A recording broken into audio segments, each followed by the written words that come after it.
Remember when life felt simpler? Even if it was harder, imagine paying just a few shillings for your weekly groceries. Imagine earning £2 for an entire week's labor and feeling grateful for it. It is 1895. Gas lamps glow along the streets of Sydney. The evening air smells of coal, smoke, and sea salt. Boots strike cobblestones. A horse-drawn cart rattles past. In Melbourne, trams clatter along steel rails. Gentlemen in waistcoats hurry past shop fronts. Women in long skirts carry parcels wrapped in brown paper. Beyond the cities, gold rush towns in Victoria are fading. The fever has cooled. Fortunes have vanished as quickly as they appeared. Federation is still 6 years away. Australia is not yet a nation, only a scattering of colonies struggling through a severe economic depression. And so we ask, what did everyday life really cost? Not just in pounds and shillings, but in effort, in security, in peace of mind.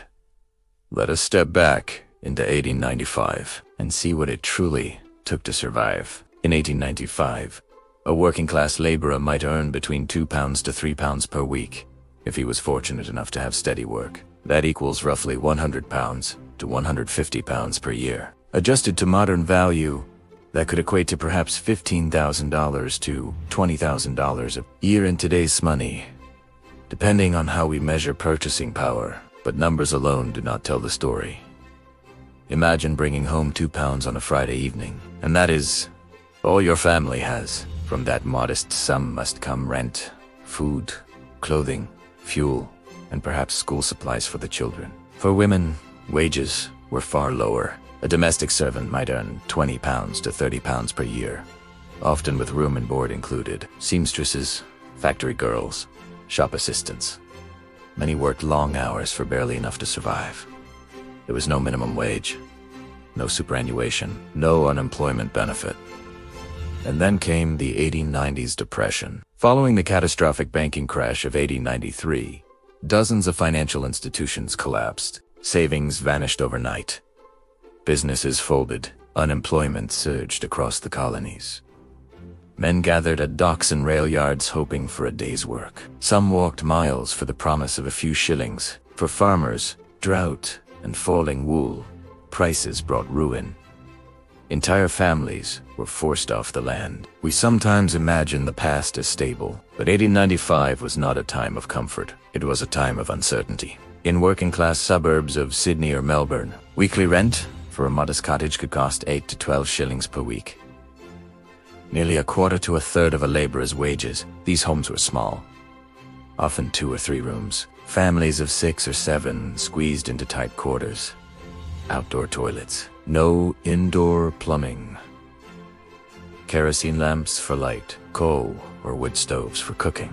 In rural Queensland, homesteads were isolated and harsh. In mining towns, canvas tents and rough timber huts offered little protection from heat or cold. Boarding houses were common. Single men paid a few shillings weekly for a bed and shared meals. Remember when owning a home meant years of sacrifice? In 1895, home ownership was possible, but only for the fortunate or the deeply frugal. Many never escaped renting. Yet, there was a difference. Expectations were modest. There were no granite benchtops, no air conditioning, no spare rooms, just shelter and survival. Let us step into a marketplace in 1895. Bread, a staple, cost around 2 to 3 pence per loaf. Meat, bari, beef might cost 3 to 6 pence per pound, depending on the cut. Milk was delivered daily, ladled from metal cans. That beloved comfort of the colonies was essential. A pound of tea might cost 2 to 3 shillings. Sugar, another staple, was affordable but precious. A modest family might spend half their weekly income on food alone. Many families grew vegetables in small backyard gardens. Chickens provided eggs. Bread was often baked at home.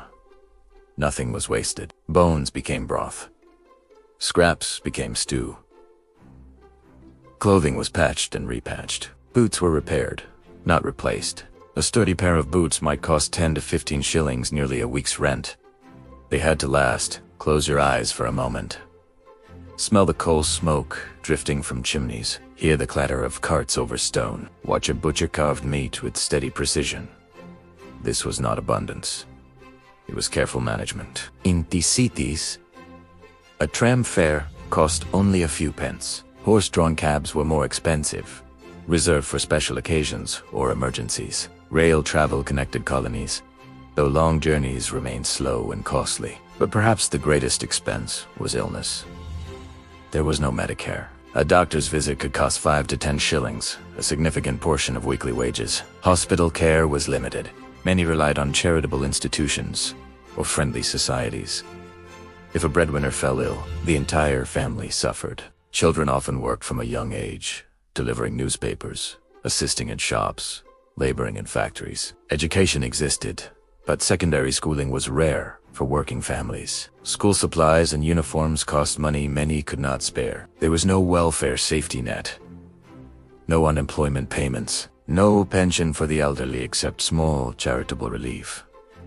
We often say, the good old days, but where they? So was life in 1895 Australia. Cheap in raw numbers, yes. Bread cost pennies, rent cost shillings, but income was tiny. Savings were rare. Purchasing power was fragile.